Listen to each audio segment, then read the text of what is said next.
China retaliates. Beijing is hitting back with its own set of tariffs on all US goods after Trump's latest levies.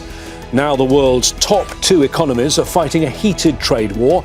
So how will this affect geopolitics and the global economy? This is Inside Story.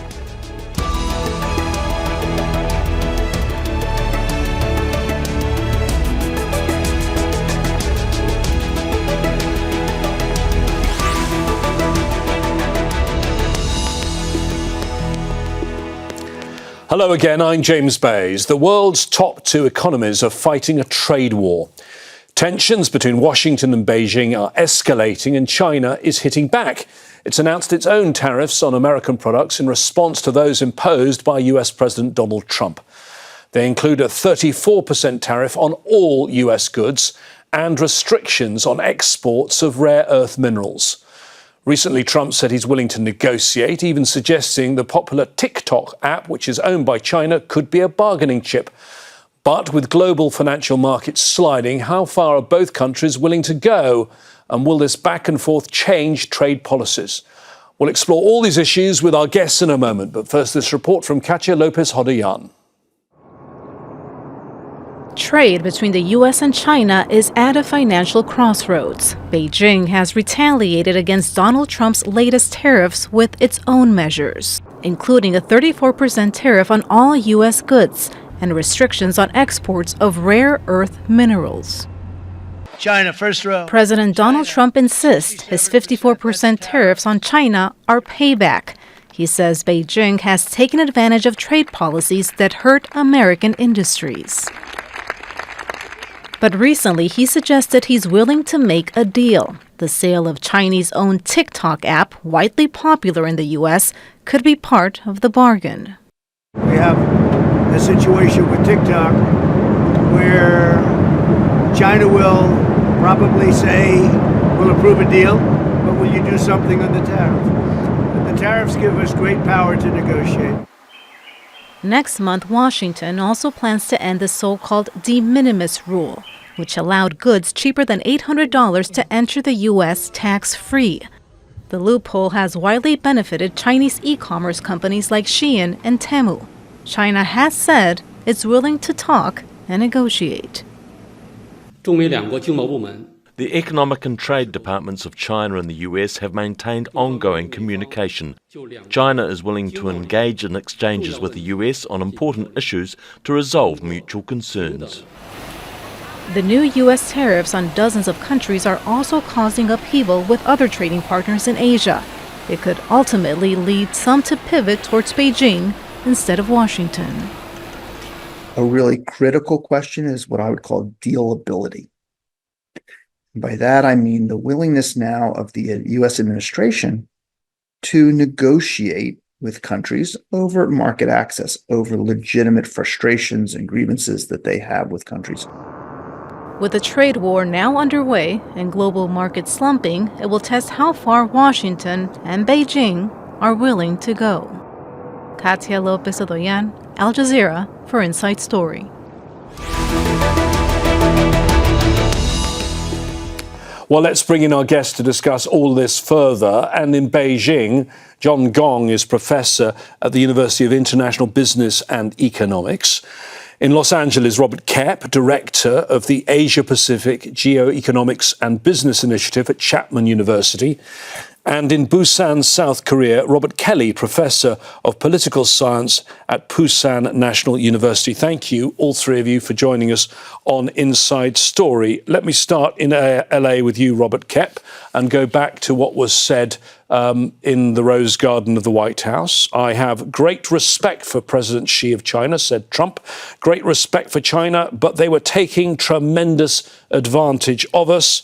And then he imposed 34% of tariffs on top of the 20% he already had in place, a total of 54%, although I know there are other previous tariffs as well. Were they expecting this, do you think, in Beijing? Well, I imagine they were prepared for the worst. John can maybe speak more to what is the thought process in Beijing. But I think the signs here in the United States were certainly that the Trump administration was really going through with this. Wall Street maybe wasn't entirely anticipating it, hence the huge meltdown we've been seeing. But yeah, I mean, I think it's in the Trump playbook. And what you commented on regarding his thoughts on Xi Jinping, I think he said for many years now. It does seem he respects him personally, but has this geopolitical, geoeconomic issue with him as the leader of China. So, John, in Beijing, we've now had the Chinese response, which is a 34% tariff on all US imports, as well as some specific measures, for example, export controls on 7 types of rare earth items and 11 US firms added to a list of unreliable entities. What is your reaction to that response, John, and also perhaps to what JP Morgan, the US financial institution, has said? It now says the chances of a global recession have been raised this year to 60%. This is going to hurt everyone, and they know that in Beijing, don't they? Well, I'm not surprised at all. I don't think that the Chinese government is going to stand by to watch these tariffs being imposed without being challenged. I think the government in Beijing waited for 2 days. I'm guessing that they probably engaged in some conversation with the European Union side, with the Canadian side, Japanese and Korean, South Korean side, in the hope of maybe coming up with some concerted response. But it appears that these parties are not going to take the leadership to respond to this challenge. So I think China took this opportunity and go along with this. It's basically a tit for tat response.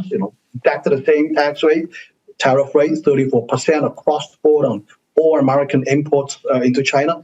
And I would expect that Washington would escalate again. As Secretary of Treasury Benson has already said. And I think Beijing is also prepared for this. But I think after maybe going back and forth for a couple of rounds, they were still going to come back and sit down and talk. I think this kind of utter escalation is in nobody's interest, not in Washington's interest, not in Beijing's interest. But I think the bottom line is that Washington is preparing for a decoupling from China. And China is also preparing for this.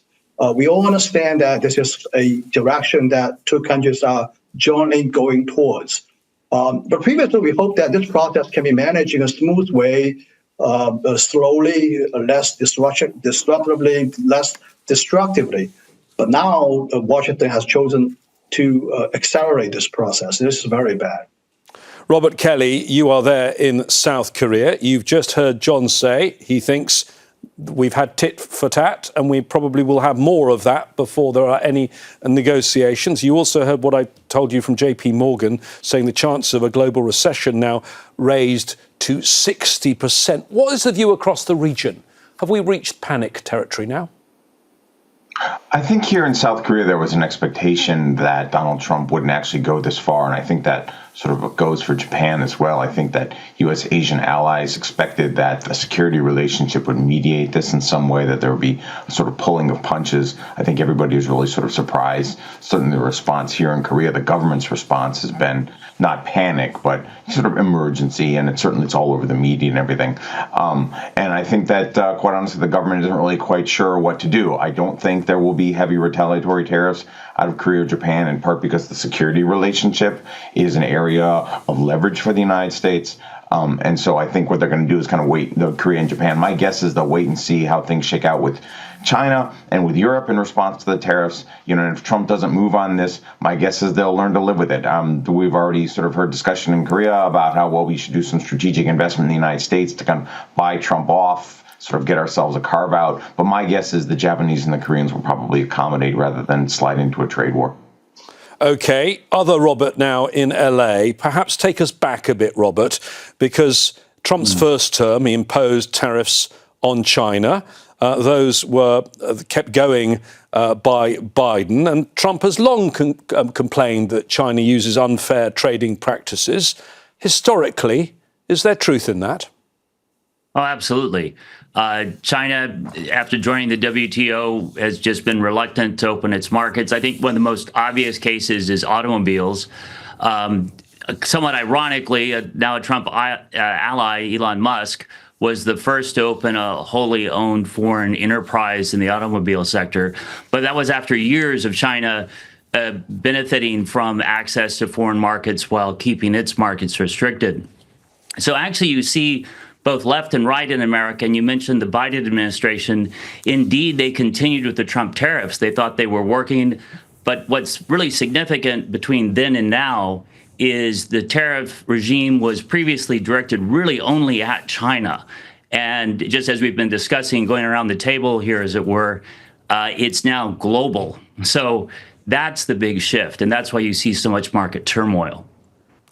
John, in Beijing, let me ask you about China's economy. How strong is it and how able to withstand this trade war? I notice an interesting figure that back in 2017, exports to the US were about a fifth, and now it's less than 15% of its exports. Right. Well, first of all, let me respond to Robert's previous argument. I think that the trade practices here in China has greatly improved with respect to complying with WTO rules. The fact that Tesla has been widely successful in China, being the largest Tesla market in the entire world, testifies to the fact that China's auto industry in particular has been very open. Today, China exports a lot of cars, and about 5 million cars around the world.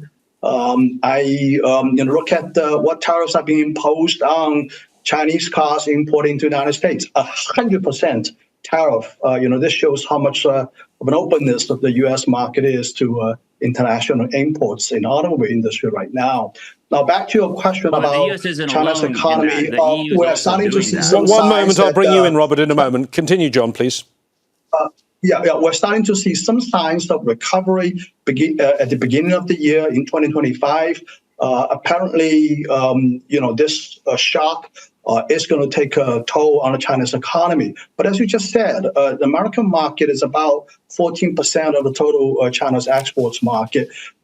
This is a potential loss that is still very much bearable. In my view, based on very rough back of the envelope calculation, it's about 1% to 1.5% of China's GDP. So if that entire market is lost, we're talking about doomsday scenario, essentially the worst scenario, that this over $400 billion market is totally gone. That represents a shock of about 1.5% of GDP loss to China.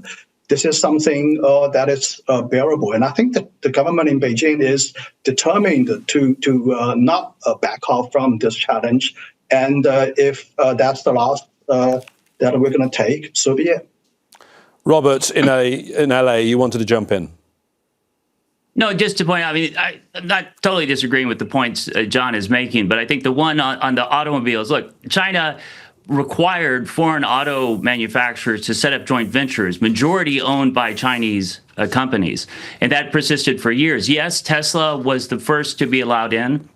That is a testament, I think, mainly to the government in Shanghai and Elon Musk's ability to negotiate. Also, the Chinese national priority to build up the EV market, which they've done quite successfully. But yeah, John's right. We've got 100% tariff on Chinese EVs. So does the EU. And that's because basically there's a global assessment that China has subsidized the development of the EV market.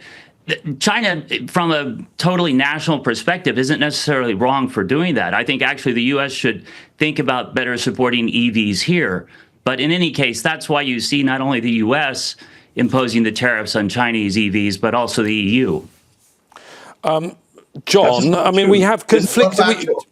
John, we have conflicting signals coming from the White House on whether there is now room for negotiation. Different things being said by different White House officials. And one bargaining chip could be, because Trump's mentioned it himself, Tik Tok, because this deadline is fast approaching to reach a deal to find a non-Chinese buyer for Tik Tok. Do you think that is something that China would be prepared to countenance, and do you think it's significant?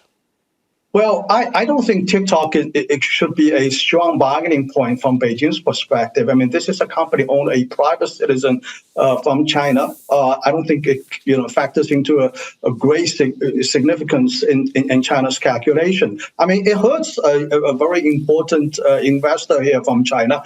I mean, that's a huge cut into his wealth. But at the end of the day, I think the government speaks for millions of businesses and people here in China, and that. I think, just for the sake of one person, China is not going to make a concession.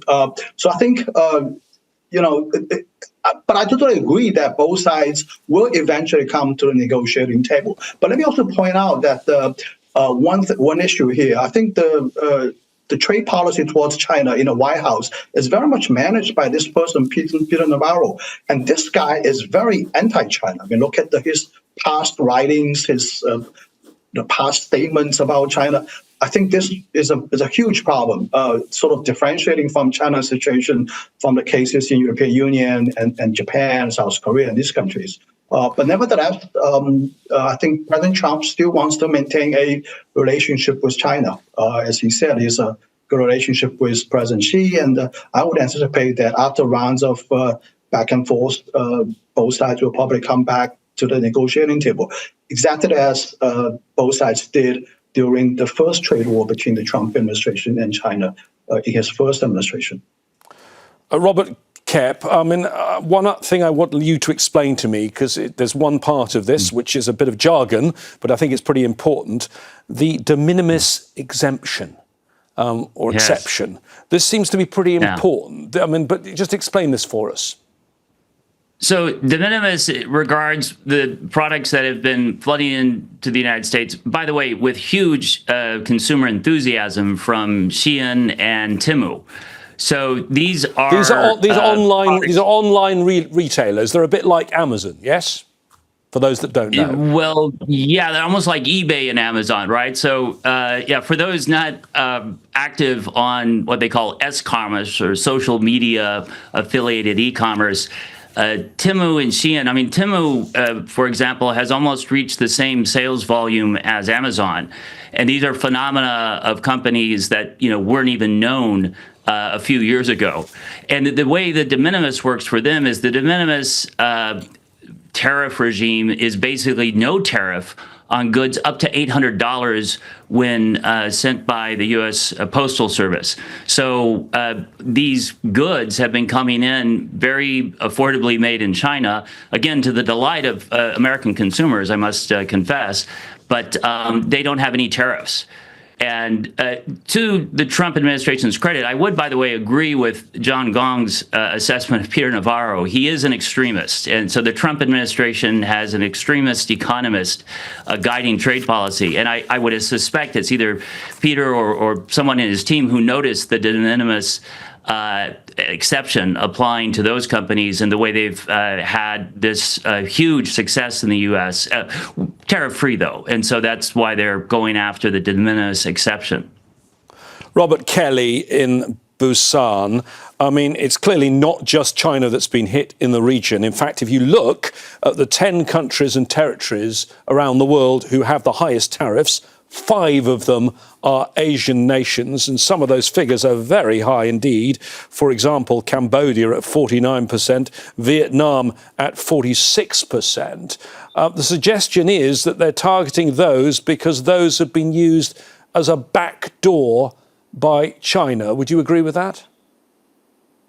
Yeah, I've heard that criticism before. It strikes me as sort of unnecessarily mean-spirited here. I mean, that may be true, but nonetheless, it strikes me as mean-spirited because, I mean, many of these countries are quite poor, so they're sort of either less developed countries or they're sort of lower middle-income countries. I think this has been one of the elements of the debate in the last 3 or 4 days that's really been sort of glossed over, and I've tried to talk this up a bit on Twitter, that the tariffs fall very hard on a lot of poor countries that are struggling to export themselves out of poverty, out of underdevelopment, right? This is something that we in the West have been telling them since neoliberalism in the 1980s and the Latin American debt crisis and the Asian financial crisis in the 90s and so on. And they've actually been kind of doing what we told them to do. But if you look at the numbers on places like Madagascar and Bangladesh and stuff like that, they're really sort of outrageous. And if you couple that to USAID's closure or destruction or whatever that was in the last month or so. I mean, this is a really significant contraction of American soft power. You know, since we're talking about sort of China and decoupling, one of the things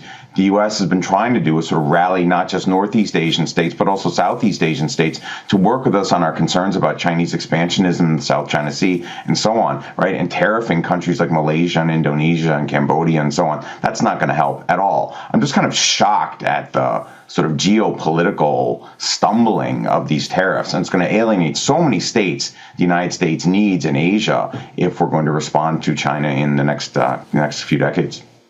Pick up that point for me, please, Robert Koepp, because it was back in 2011 that President Obama announced a pivot to Asia. And since then, it has been a key part of US global strategy to win a geostrategic competition with China. Do you agree with Robert that that is completely undermined by what Trump has just done? Yeah, absolutely. And by the way, what's really happened since the announced pivot to Asia, it's been more rhetoric than action. And that's the problem. And before, it was just sort of benign neglect and also being preoccupied with Afghanistan, the Middle East, Ukraine. And so, you know, taking a charitable view of what the Trump administration is doing, people are saying, well, he's trying to cozy up to Russia, to bring in Russia, get us out of commitments in Europe and the Middle East, and then focus on Asia. But Robert's absolutely correct. If that's the strategy, which I would endorse, I think there could be better handling of Ukraine, even to John Gong's point. I mean, there's a smoother way to do these things. Even decoupling from China, you can do much more smoothly. I think the biggest criticism you can make of the current administration is it's kind of blundering through stuff. I think Robert used the same phrasing. And that is the case. And what it could be doing is much more, even in its breakups, say with China, it could do it in a much more methodical way, a way that doesn't create so much animosity. I mean, we're practically at declaring war with Canada, which makes absolutely no sense apart from personal animosity, it seems, between Trump and Trudeau. You know, we're about to attack Greenland if you believe what the White House is saying. So, I mean, this is just bizarre. And it could be done much more strategically and smartly. And indeed, Vietnam, Cambodia, those are two great cases in point. What Robert's talking about is actually the Trump administration is having us break from the entire international liberal order. And so that rules-based system that the U.S. led under the Bretton Woods regime that's existed since just before the end of World War II, when the Allies realized they were going to be winning this battle, was supposed to help countries. The U.S. has intentionally kept its tariffs low, allowed other countries to keep tariffs high to develop them. We did that with Japan. We did that certainly with South Korea, other ASEAN countries so far. But now we've broken from. We even did it with China, but at the expense of U.S. manufacturing. And so that's where there's this reckoning, but it's done in a very, you know, unintelligent way. John, in Beijing, so then if China is facing very large economic challenges because of this, is it also facing a political opportunity here, as you've just had explained? I see that President Xi is due to travel to Vietnam, Cambodia and Malaysia soon. Yeah, well, first of all, let me explain where these tariff rates coming from with respect to Cambodia and Vietnam, why they're so high. They take out a ridiculous formula. It's essentially a ratio between surplus with the United States versus the total exports with the United States. That's why you see these outrageously high rates for countries like Laos and Vietnam. And this just violates anything we learn from, economics 101 class in colleges. It's just ridiculous formula. I don't know who came up with that, but it just defies any rational economic thinking. Nevertheless, this is coming from the most powerful office in the world right now. Now, with respect to the geopolitical aspect of this, I think what the Trump administration is doing is essentially wholesale withdrawing from this, what's called the international rules-based order that the United States actually led in establishing pretty much after the Second World War. It's a wholesale withdrawal. He's withdrawn payments to WTO. He wants to totally dismantle the WTO framework. And I think the next step probably is going to withdraw payments to the United Nations. Okay. So I think against that Thanks, backdrop, John. Let me bring in Robert Kelly here. Robert, you are in South Korea. You look at the figure of the tariff on South Korea, 25%. Taiwan, 32%. I mean, these are countries that rely on a security cooperation with the United States. Where you are there in South Korea, are people worried now that the US won't have its back when it comes to defense too? Yeah, I think that's beginning to creep up. I think it's been sort of understood for a while that Donald Trump is very mixed on China's rise. It's that he is very mixed on commitment to U.S. allies, right? All you have to do is sort of look at Donald Trump's behavior towards Greenland, towards and Denmark, towards Canada, towards Ukraine, towards the European Union. It's just really not clear that Donald Trump will actually meet America's alliance commitments, right? And out here in Asia, those commitments are pretty important, again, if you're dealing with China's rise and possible hegemonic aspirations. And I just don't, I mean, for example, there's a South Korean nuclear weapons debate, in part because Donald Trump's credibility is so poor, right? It's just not clear if Donald Trump is going to do that. And the tariffs just make all of this worse. And it's really bizarre, if I can just sort of expand for a moment, because Secretary of Defense Hegseth was actually in the region talking about how, our alliances are ironclad and, we're focused on China for the future. If we're focused on China for the future, right, then alienating our allies in Northeast Asia and Southeast Asia by slapping these enormous tariffs on them, which have been sort of thrown together by this bizarre formula that has nothing to do with their own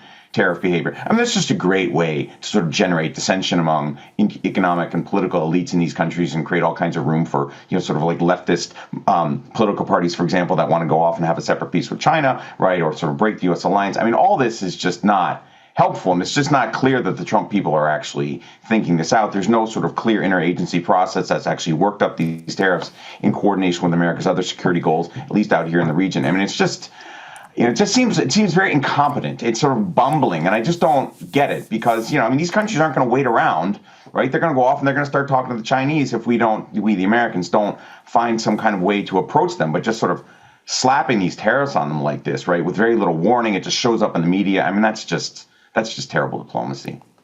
Robert and John, thank you very much. Our guests today were John Gong, Robert Koepp and Robert Kelly. If you missed any of our discussion, don't worry. You can go back and watch it again anytime you want on our website, aljazeera.com.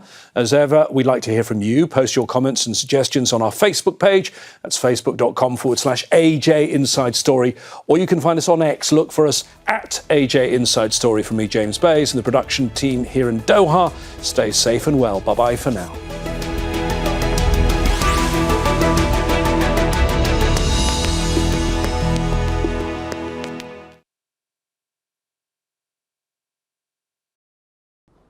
Make sure to subscribe to our channel to get the latest news from Al Jazeera.